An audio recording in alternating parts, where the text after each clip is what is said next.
तोषावी तोषोनी मज द्यावी असाय गान हे।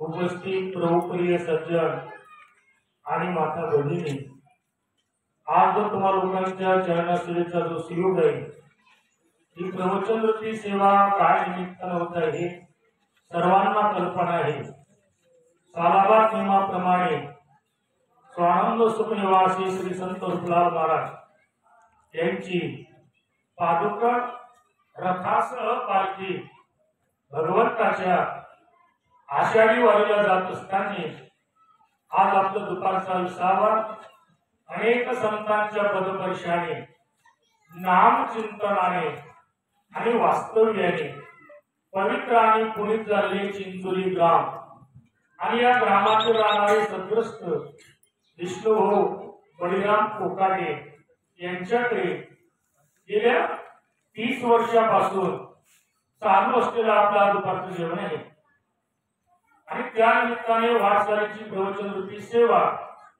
आमच्या वाट्याला आहे। त्या सेवेकरता आदरणीय श्री रोटीपणांचे पुरुषोत्तम महाराज आहेत, राम महाराज आहे, गायक, वादक, गावकरी आणि संपूर्ण वारकरी मंडळ। ज्या गावामध्ये प्रवचन आहे त्या गावाचा जर विचार केला ना तर गुरुनाम गुरु आदिगुरु श्रीराम सकाराम बाबा, श्रीराम बाबा, गोमाजी महाराज, गजानन महाराज असे या थोर मोठ्या संतांचा आशीर्वाद आहे। दुसरं कारण अखंड 12 महिने विना आहे। आपले 7 दिवस विने राहत नाही। हा सप्ताह आहे का त्यांचा हो महाराज आपण विना नाही आमचा आदर्श सप्ताह मग कोणता काळे ठेवूया आदर्श सप्ताह अखंड नाम चिंतनामध्ये रमलेले हे गाव आहे आणि सकाराम बाबाचा आशीर्वाद आहे। पण हे गाव गोकुळ आहे, गोकुळ गावामध्ये स्वतः सकाराम बाबांनी या ठिकाणी त्या पांडुरंगाची मूर्तीची प्राण प्रतिष्ठा बाबांनी करून घेतली आहे। असे अखंड हरिनाम चिंतन नाम चिंतनाने रमलेलं हे गाव आहे। अनेक महाराज मंडळी या गावामध्ये आहेत आणि होऊन गेलेले आदरणीय म्हणजे गोंधा महाराज आहेत, आदरणीय वैकुंठवासी आमच्या अंबळगाव होऊन गेलेले आहेत। असे थोड होते।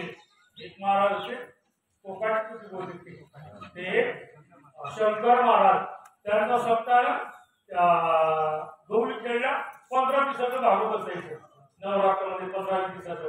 असे अनेक संतांच्या पदपर्शाने नामचिंतनाने आणि जन्माने हे पवित्र झालेलं गाव आहे आणि अशा गावामध्ये सालाबाद नियमाप्रमाणे आपल्या दिल्लीचं दुपारचं जेवण असतो आणि त्या निमित्ताने प्रवचनवृत्ती सेवा आहे। ज्या संतांना महात्म्यासोबत आपण चाललात रूपलाल महाराज आपण नेहमी ऐकत असता, तर रूपलाल महाराज म्हणजे फार मोठे संत होऊन गेलेले आहेत। आपण दररोज बोलतो पाचगाव महाराजांच्या विषयी।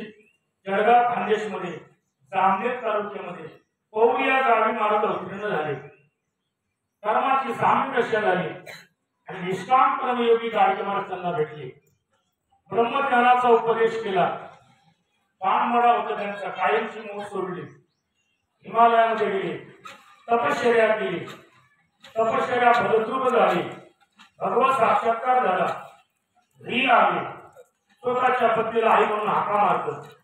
त्यानंतर खानदेश सोडला आपल्या विदर्भामध्ये अमरावती आणि अकोट जिल्ह्यामध्ये, अमरावती जिल्ह्यामध्ये अकोट तालुक्यामध्ये आले। आले असताना अंजन गावला मठाची स्थापना केली, दीनदुबळ्या लोकांची सेवा केली, गायीची सेवा केली, 100 यज्ञ पूर्ण करून 100 यज्ञ पूर्ण केले। त्यानंतर मानवता धर्म शिकवला, माणसाने माणसाची कशाप्रमाणे वागावं हे त्यांच्याकडून शिकावं। गाडगे महाराजची शिकवण असल्यामुळे भुकेलेल्या अन्न दिलं, पाण्याला पाणी दिलं, रोग्याला औषध गोळ्या दिल्या, अनेक रोग्यांची सेवा केली आणि सेवा करत असताना अखंड पंढरीची वारी महाराजांनी केली। त्यांची वारी म्हणजे 2 बैल, 2-4 वारकरी बैलबंडी सोबत असायचे। गावामध्ये जायची आपल्यासाठी व्यवस्था नव्हती, आपल्यासाठी व्यवस्था करायची त्या काळामध्ये.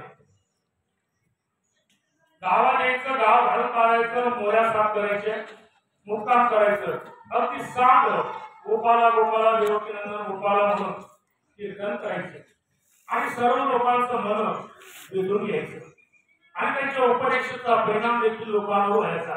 कारण उपासना होती म्हणून.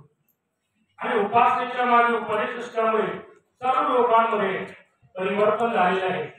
अन्य गावाला चैत्र शुद्ध पंचमीच्या दिवशी महाराजांनी शांत झाले, तिथं म्हणजे समाधिस्थ झाले. समाधिस्थ झाले असताना लोकांना असं वाटलं की बाबा पंढरपूरला जात होते. पहिल्या वर्षी त्यांनी ध्वनिवृत्ती दिली. दुसऱ्या वर्षी बापू महाराज कधी त्याचप्रमाणे सिद्ध स्वामी महाराज यांनी प्रेरणा दिली आणि गुरुवडे तुकाराम बाबा यांचं मार्गदर्शन लाभलं. त्या मार्गदर्शनामध्ये आम्ही पहिल्या वर्षापासून निंदित आलेलो आहोत. पहिल्या वर्षी आम्ही गणेशपूर मध्ये गेलो होतो. गणेशपूर पासून गुरुवडे बाबाने आमच्याकडे सेवा दिलेली आहे.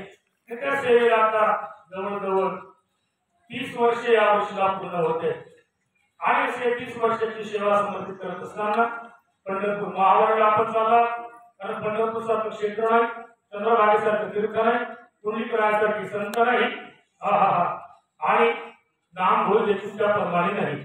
अशा पद्धतीने विचार आपण दररोज मांडत आहोत. तो कोणाला मी तर बरंच पाहिलं. तो कोणाचं काय काय पाहिलं मला तुम्ही? उदंड पाहिले, उदंड ऐकले, उदंड वर्णले क्षेत्र महिने, ऐशी चंद्रभागा, ऐसे भीमातीर, ऐसा विटेवर देव कुठे कुठे आहे सांगा. असा अर्थात कुठे काही एक आहे एक नाही. बळिया माझा पंढरीराव तो हा देवाचाही देव. असा हा पांडुरंग परमात्म्याची महावारी आहे. तसेच भगवंताच्या 12 वाऱ्या आहेत. त्या 12 वाऱ्यामध्ये 4 वाऱ्या प्रमुख आहेत. आषाढी, कार्तिकी, माघ आणि चैत्र. त्या 4 वाऱ्यापैकी 2 वाऱ्या अतिशय महत्वाच्या आहेत. आषाढी कार्तिकी विसरू नका. आषाढी कार्तिकी भक्त जन येते. आषाढी निकट आला पंढरीचा हाट. म्हणजे आषाढी कार्तिकीची आषाढी वारी. कार्तिकीला आपण जाऊ शकत नाही. आषाढीची ही आपल्या विदर्भामधून वेगवेगळ्या संतांनी काढलेला पाहिजे सोडा. त्या श्री संत सखाराम बाबा देखील प्रस्थान झालेले आहे. रात्री थांबावत मुक्काम होते. त्यानंतर अशा विदर्भातून सर्व संतांनी सर्व सामान्य लोकांना घेऊन पांडुरंगाकडे नेलेला आहे. आपण बाबाला घेऊन चाललो, बाबाकडे घेऊन चाललेली आहे. संतांसोबत जात असताना काही तीर्थयात्रा घडो, देव संता दारी पडो. तीर्थयात्रे सुचेत आहो. तीर्थयात्रेला ही आपली वैदिक परंपरा आहे. तीर्थयात्रेमध्ये याचे महाराज बोलून गेले कीर्तनामध्ये की या वारीच्या माध्यमातून धर्म प्रचार होतो. तसं वारीच्या माध्यमातून 4 फायदे, 5 फायदे. कसा पहिला फायदा, वारी हे एकतेचं लक्षण आहे. एकता निर्माण होते. दिंडीमध्ये एकता निर्माण होते. गावामध्ये दिंडी केली की एकता निर्माण होते. पहिलं आहे एकता. दुसरं काय महाराज? दुसरा या दिंडीचा फायदा आहे. पहिले एकता. दुसरं म्हणजे प्रसन्नता निर्माण होते. प्रसन्नता गावामध्ये रंगोळ्या टाकलेल्या असतात. प्रत्येक दारी दिंडीचं स्वागत होत असते. प्रत्येकाच्या अंतकणामध्ये प्रसन्नता निर्माण होत असते. दुसरं कारण आहे. तिसरं कारण असं आहे भावनेचं संवर्धन आहे. भावनेचं संवर्धन होत असतं ना. कारण इतर वेळेला आपल्या अंतकणामध्ये पांडुरंगाविषयी भाव आहे, पण वारकरी दिसले गावकऱ्याच्या अंतकणामध्ये आणि वारीच्या रस्त्यात चालत असताना आपल्याही मनामध्ये भाव निर्माण होते. सांगूच का मला तुम्हाला सांगण्याकरता बसवलं. जो माणूस कधी गावातल्या दर्शनाला जात नाही तो इथं आला की घंटी वाजवायची घाई करते, दर्शनाची घाई करते. भावनेचं संवर्धन होत असतं. चौथं कारण आहे धर्माचं संरक्षण, धर्म जागृती. अतिशय महत्वाचं आहे. म्हणजे एकता निर्माण होते, प्रसन्नता निर्माण होते, त्यानंतर प्रेम निर्माण होते एकमेकाच्या विषयी. हे वारीच्या रस्त्यावर किती प्रेम निर्माण होते. एकमेकीला बाळा फोन करतात घरी गेल्यानंतर, गावाची तब्येत कशी काय, जमली का नाही. दिंडीत भले भांडणं करतील पण मात्र तिथं गेल्यानंतर घरी गेल्यानंतर प्रेम निर्माण होते. प्रेम हे पोरं जे आहेत ना, ते पोरं फोन नंबर घेतात एकामेकाचे, घरी गेल्यावर फोन करतात, हॅलो कुठा, कसं काय असते, तब्येत कशी काय, आणि प्रेम निर्माण होत असते. असे अनेक फायदे या वारीचे आहेत. आणि वारी हे वैदिक पद्धतीची आहे आपली. तर पहिले वारकरी भगवान भोले बाबा आहे. भोले बाबांनी वारी केली, सर्व देवांनी वारी केली. कारण त्रिशूळ डमरू घेऊन आला गिरिजेचा कांत, सर्व देवता वारी करतात. ऋषी मुनी त्या गोंधळामध्ये वर्णन आहे. गोंधळामध्ये वर्णन असं आहे, 33 कोटी देव चामुंडा अष्टकोटी भैरव. हा हे सर्व देवता ऋषी मुनी. त्यानंतर पुंडलिकरायने वारी केली, मुकुटमणी पुंडलिकरायने वारी केली. त्यानंतरचे संत आहेत ज्ञानोबर आहे. कारण पुंडलिकराय मोठे आहे, ज्ञानोबर त्याच्यापेक्षा लहान आहे. कसं काय महाराज, त्या वास्तवामध्ये वर्णन आहे. आला पुंडलिक भक्तराज, पुंडलिकाला भक्तराज म्हटलं. का म्हटलं भक्तराज, कारण भगवंताला त्यांनी विटेवर उभं केलेलं आहे. आला पुंडलिक भक्तराज म्हणजे पुंडलिकरायाने साधना केली, वारी केली. ज्ञानोबरांनी वारी केली, माझे मनीची आवडी. नामदेवरांनी वारी केली, नामदेवरांचा पंढरीची वारी जयाची पुरी, त्याची पाय उडी लावून होतं. नाथमारांनी वारी केली, जागा पंढरीच्या वाटे त्यांनी तुझे भोपाळ, एका जना जणी पंढरीशी जारे. नाथमारांनी वारी केली. तुकोरांचं तुमचं काय म्हणते, तुकोरांचा आमची तर परंपराच आहे. हाच माझा आणि धर्म म्हणजे भेटू माझे, पंढरीची वारी आहे माझे घरी. तुकोबऱ्यांनी वारी केली. त्यानंतर निळोबऱ्यांनी वारी केली. ती वास्करांकडे आणि देवकराकडे परंपरा आली. त्यापैकी तो वास्करांचा तो वारसा सखाराम बाबाकडे आला. त्यानंतर सखाराम बाबांची वारी चालू केली. त्यानंतर आपल्या विदर्भातल्या संतांनी आणखी आपण दोन परंपरेच्या, वास्करीची परंपरेचा मान आहे आणि देवकराची परंपरेचा मान आहे. कारण देवकराच्या परंपरेमध्ये पहिल्याने मुक्ता लावतात, हार घालतात, पण वास्करांच्या मध्ये नंतर हार घालतात रुक्माच्या वेळेला. त्या दोन्ही परंपरेचा आपण सन्मान करणारे लोक, अशी ही परंपरा आपल्या विदर्भामध्ये आलेली आहे. त्यापैकी बाबांनी वारी केली आणि त्या वारीचा अर्थ हा चिंचोलीतला मुक्काम, दुपारचं जेवण आणि त्या निमित्ताने प्रवचन, ती सेवा. आणि सेवेकरता ओवी निवडली ते कशातली आहे, सेवेकरता निवडलेली ओवी कशातली आहे, पसायदानातील पहिल्या क्रमांकाची ओवी आहे. पहिल्या क्रमांकाची आणि पहिल्या क्रमांकाची ओवी असल्यामुळे पसायदान म्हणजे निवृत्तीनाथ महाराज कडून ज्ञानोबरायला प्राप्त झालेला प्रसाद, त्याला पसायदान म्हणतात. पसायदानाचा दुसरा अर्थ आहे, पसायदानामध्ये प्रार्थना देखील केलेली आहे. ऐका, ज्यावेळेला हा ग्रंथ पूर्ण केला ज्ञानोबरायांनी आणि पूर्ण केला असताना खरे संत कर्तृत्व मत आपल्याकडे घेत नाही. कर्तृत्व मत आपल्याकडे नाही. ज्ञानोबरायांच्या प्रसादांच्या वरची होईल किंबहुना तुमचे केले हे धर्म कीर्तन येत माझे उरले पायिक फन. मी पायी काय पायी. हा ग्रंथ निवृत्तीनाथ महाराज यांच्या हाती दिला. ग्रंथ कसा निर्माण झाला, काय निर्माण झाला, पुढे मुद्दा मांडेल. आणि ज्ञानोबरायांनी हा ग्रंथ पूर्ण केला. पायिक म्हणजे सेवक. सेवकाचं काय काम आहे, ज्याने आपल्याला दिलेलं आहे त्यालाच ते समर्पित करणं, हे पायिकाचं काम आहे, म्हणजे सेवकाचं काम आहे. त्या नियमानुसार ज्ञानोबरायांनी सांगितलं, दिलेले संपूर्ण माझे हाती. निवृत्तीनाथ महाराजांनी मला दिलेलं आहे आणि मला दिलेलं तत्वज्ञान, मला दिलेलं हे ज्ञान हे त्यांच्या हाती दिलं. निवृत्तीनाथ वा वा वा वा माऊली, काय ज्ञान प्राप्त, काय ज्ञान लोकांना सांगितलेलं आहे तुम्ही. मी प्रसन्न आहे गुरुजी, तुम्ही प्रसन्न आहात. हा, प्रसन्न आहे ज्ञानोबर आहे. आणि प्रसन्न असल्यामुळे तुम्ही काहीतरी मागा, काहीतरी मागा.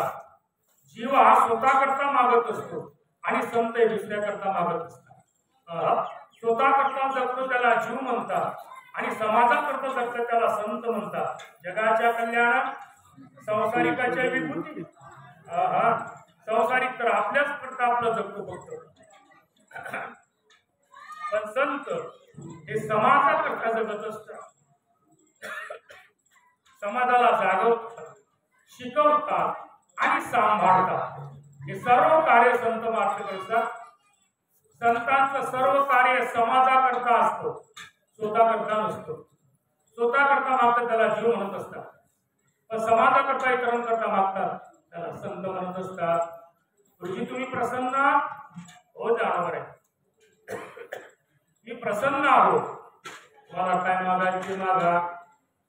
मग मागण्याकरता आधी वातावरण तयार करावं लागते. मागण्याकरता वातावरण तयार करायला लागेल की नाही? साधा आहे. आजी गुरु श्रीराम महाराज मी उदाहरण सांगायचे. महाराज म्हणत एखाद्याकडे तुम्ही जर समजा ताक मागायला गेले बाया, आधी वातावरण तयार करत नाही. म्हशी घेतल्या वाटते, हो, 4-5 आहे, हो, दूधही घेत असतील, हो, आणि मग डेअरीवर येत असतात, आणि हो सकाळचं आणि संध्याकाळचं आणि घरी ठेवत असतो. घरी मग इरजण लावत असतात, आणि हो मग 2-3 दिवसांना रही लागत असेल, आणि 2-3 दिवसांना एवढ्या म्हशीची दररोज लागते का म्हणे. मग आजही लावलीशी, आणि हो म्हणे मग मला आज चतुर्थी आहे, त्या एक गळा भरता. वातावरण निर्माण, साधारण मागण्याकरता वातावरण तयार करावं लागते. मग विश्वात्मक गुरुदेव मागत असताना आता या शब्दाने वातावरण तयार केलेलं आहे. आता विश्वात्मक देवे मागायचं आहे, सामान्याला नाही मागता येणार आहे. तुम्ही कसे आहात गुरुजी? तुम्ही विश्वात्मक देव हा, विश्वात्मक. हा ज्ञानोबाचा फार मोठा भाव आहे. तुम्हा आपल्या लोकांना दिलेला हा संदेश आहे. तर गुरु एक देशी नसतात, गुरु व्यापक असतात. जसा परमात्मा व्यापक आहे ना, तसे गुरु देखील व्यापक आहे. व्यापक आणि व्यापक असल्यामुळे तुम्ही कशा आता विश्वात्मक देवी, तुम्ही विश्वात्मक देवा.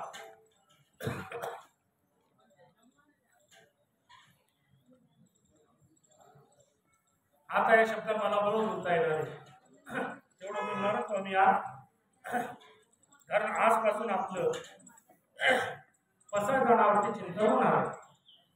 पसरगणावरती ज्या वेळेला महाराज आज्ञा करतील त्या वेळेला आपण पसरगणाचं चिंतन मांडावं.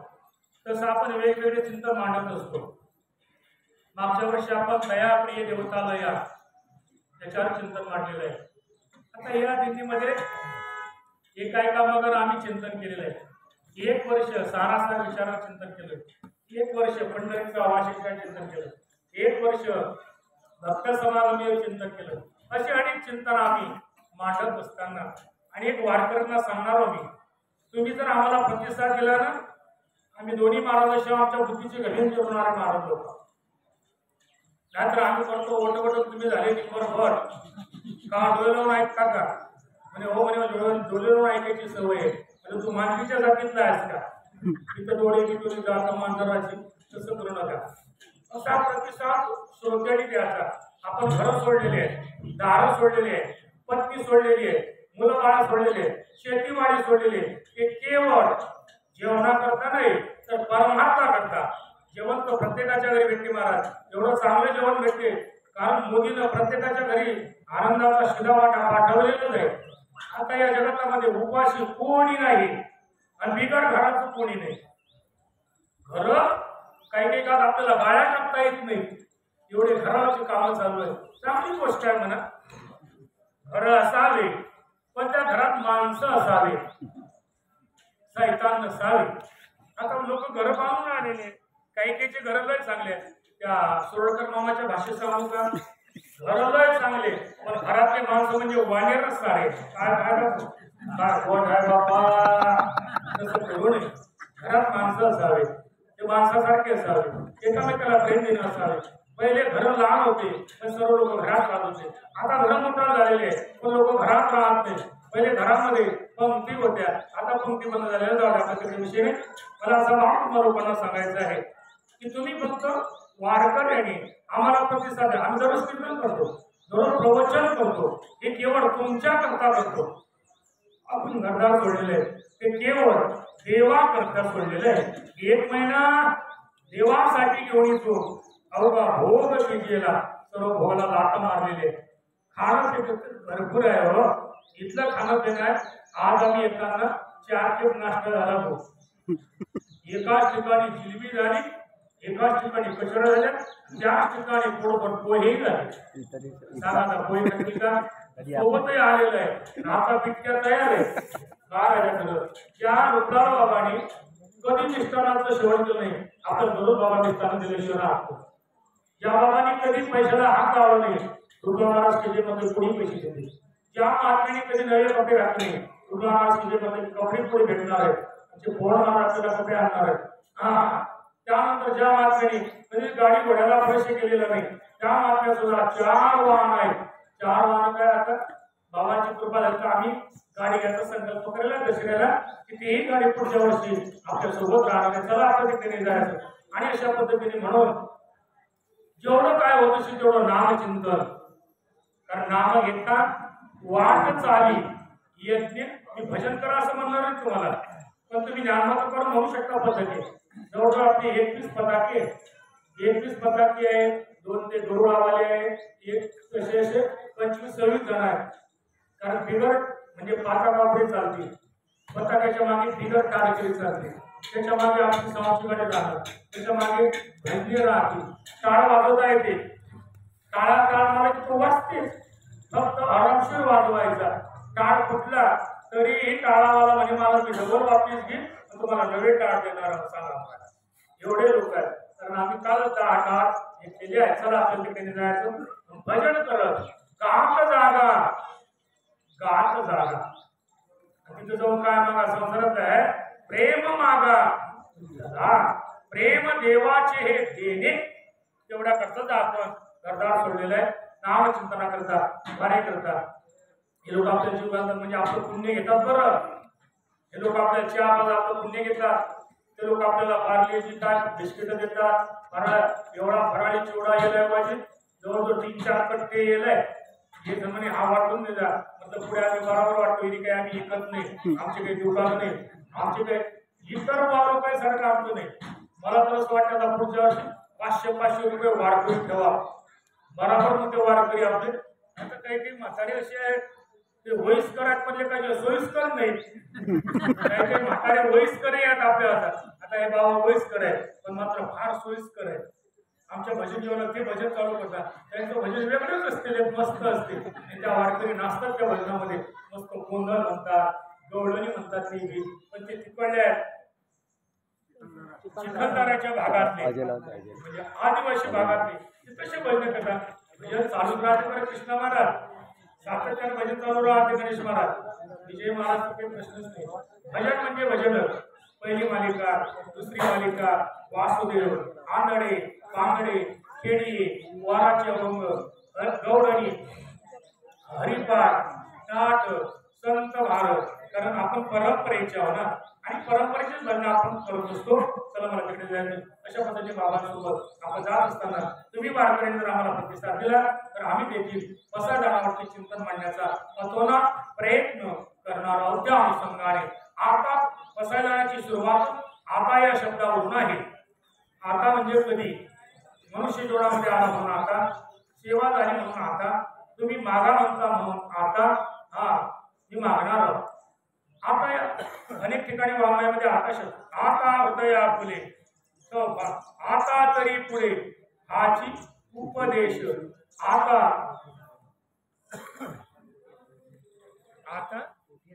आता कुठे धावे म्हण तुमचे चरण देखील या.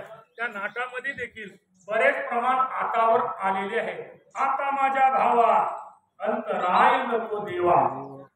आता या शब्दाचे वाङ्मयामध्ये अनेक अर्थ आलेले आहे. तुम्ही श्री गुरु प्रसन्न झाला म्हणून, तुम्ही मागा म्हणता म्हणून आता मी मागतो. आता या शब्दाने अजून मागणं नाही करत. आता विश्वात्मके हे विश्वात्मक गुरुदेव हा भाव सर्वांनी ठेवायचा. रुपलाल बाबा फक्त पालखीतच आहेत असं नाही, प्रत्येक माणसाला रुपलाल बाबा आहे, आपल्या सोबतच आहेत ते, आपण त्यांच्या सोबत चाललेलो आहोत. विश्वात्मक आहे ते, एक देशी नाही. गुरुर् ब्रह्मा गुरुर् विष्णू गुरुर्देव गुरु साक्षात परब्रह्म तस्मै श्री गुरुवे नमः. किंवा 15व्या अध्यायातली एक शेवटची ओवी ज्ञानोबर आहे, विश्वात्मकतेसाठी खर्च करतात. आता मला काय म्हणतात, आपण तिथपर्यंत जाणार आहोत. विश्वात्मक गुरुदेवाच्या ठिकाणी, कारण त्या 15व्या अध्यायामध्ये सुरुवातीला मानसिक पूजेचं वर्णन केलेलं आहे आणि मानसिक पूजेचं वर्णन करत असताना शेवटच्या ओळीमध्ये आता विश्वात्मक हा माझा स्वामी श्री निवृत्ती राजा अवधारी वाक पूजा ज्ञानदेव म्हणे. विश्वात्मक हा माझा, आता विश्वात्मक माझे गुरुदेव आहे असा माझा भाव तयार झालेला आहे.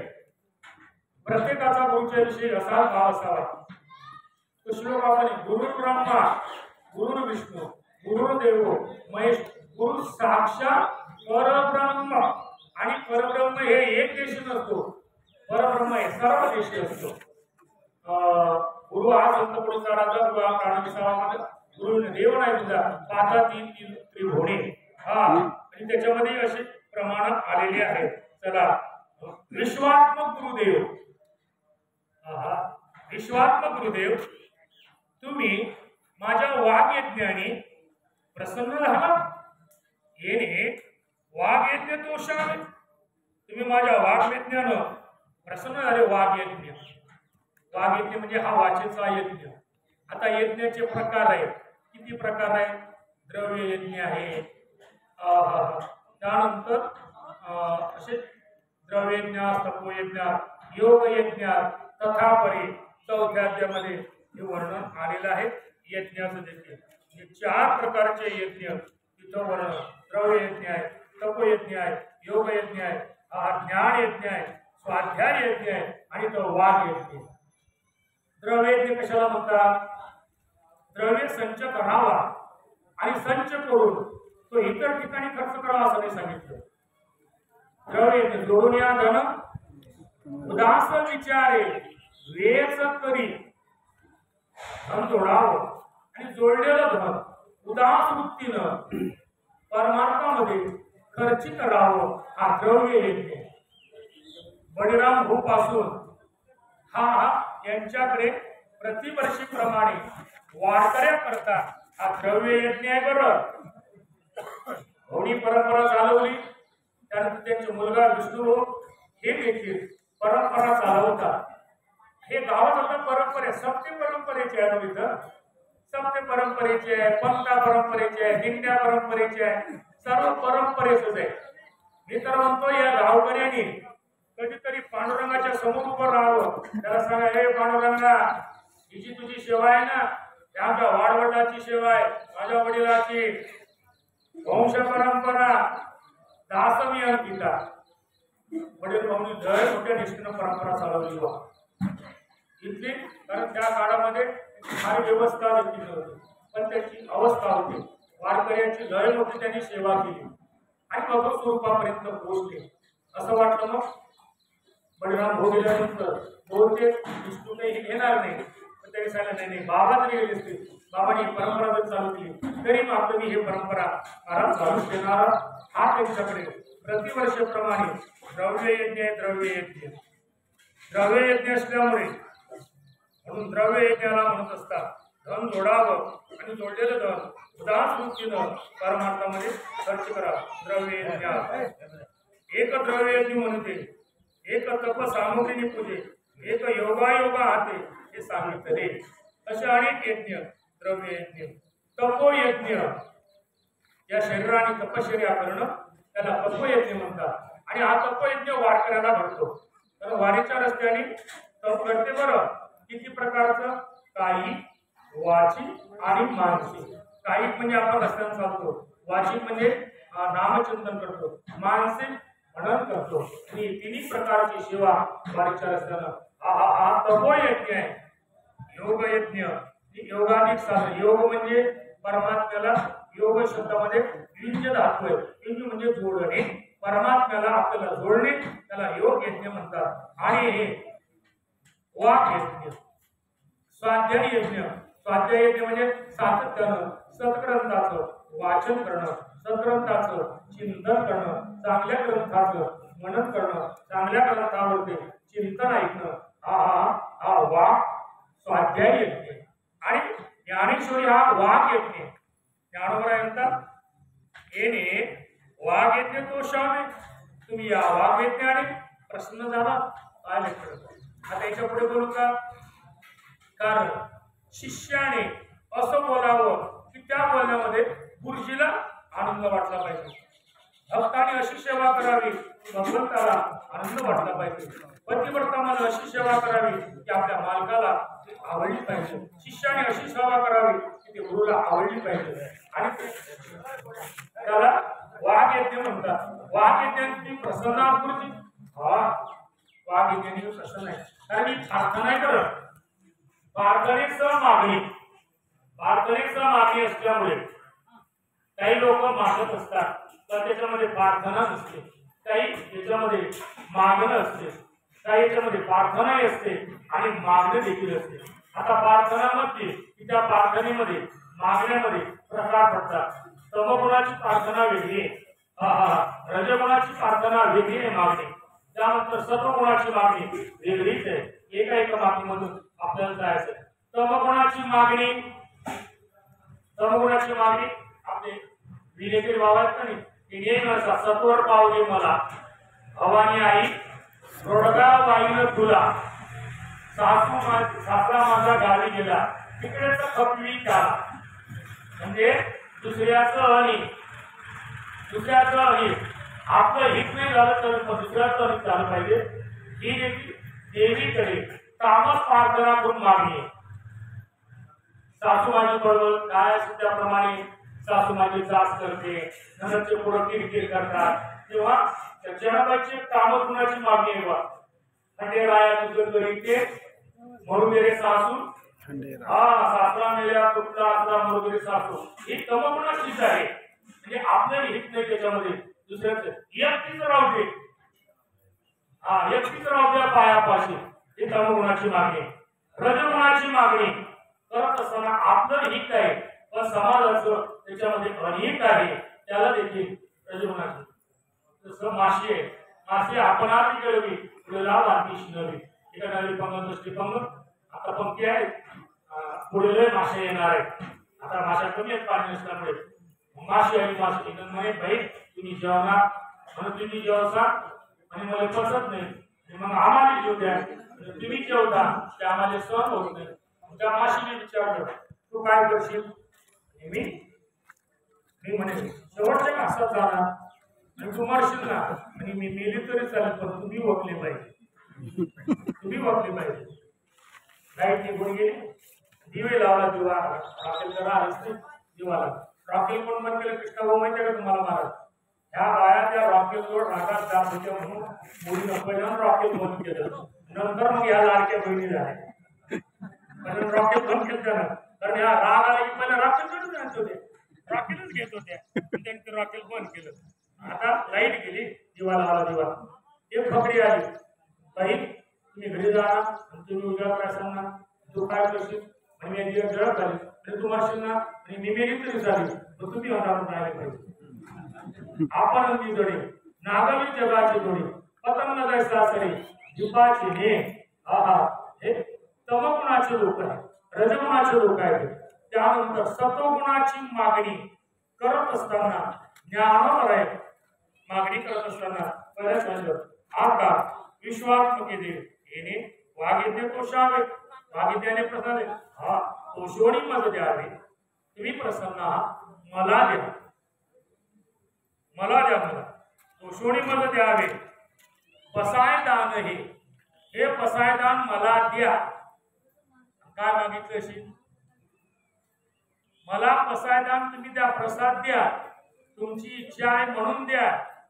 मी नेहमी तुम्हाला सांगत राहिलो की संत यशोदा करता नामदेव महाराजाला देव प्रसन्न आले. नामदेव महाराजचा पसायदान आहे. नामदेव महाराजच्या पसायदानामध्ये नामदेव महाराज म्हणतात आकल्प आयुष्य माझ्या सकडा कल्पनेची बाधा ही संत मंडळी अहंकाराचा वारा माझ्या विष्णुदासा भाविकाशी अहंकाराचा वारा लागू नको देऊ. कधी कधी विष्णुदासांना देखील अहंकाराचा वारा लागतो. मला अधिक पुढे बोलायचं आहे थोडीशी. अज्ञानापेक्षा ज्ञानाला लवकर अहंकाराचा वारा लागतो. नवद अहंकाराची कोटी विशेष न लगे अज्ञाना पाठी. अज्ञानाचा पाठीने लागते. सज्ञानाशी झोंबे कंठी नाना संकटे नाचवी. मी एवढं काला म्हणून आलो शी गुळ आता गेला होता वाटेल आणला का शिराज आहे का बा. नाहीतर आपलं प्रवचन 15 मिनिटं असते फक्त आमचं वाटायचं प्रवचन. कीर्तन म्हटलं की 1 तास असते. 1 तास 15-20 मिनिटं प्रवचन असतो. त्या 15-20 मिनिटामध्ये वारीचं तसं सांगून जातं स्वामी त्याला म्हणून ज्ञानावरांचा सोडीमध्ये द्यावे पसायदान आहे. हे पसायदान तुम्ही मला द्या. वावावावरी मागाणा मग काय पाहिजे तर काय मागतात ज्ञानावर आहे जे निवृत्त म्हणजे यांनी मागितलं. मी सांगितलं विष्णुदासा अहंकाराचा वारा न लागो. अहंकाराचा वारा देखील त्यांना लागू नको देऊ असं त्यांनी मागणी केलेली आहे. तुकोबराचे देखील पसायदान आहे.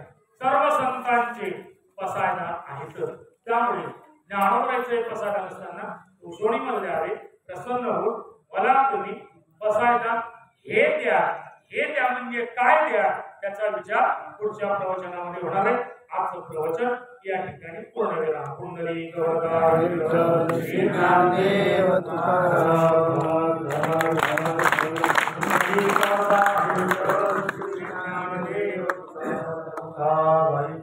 संत सकाराम कृपलाल महाराज की जय.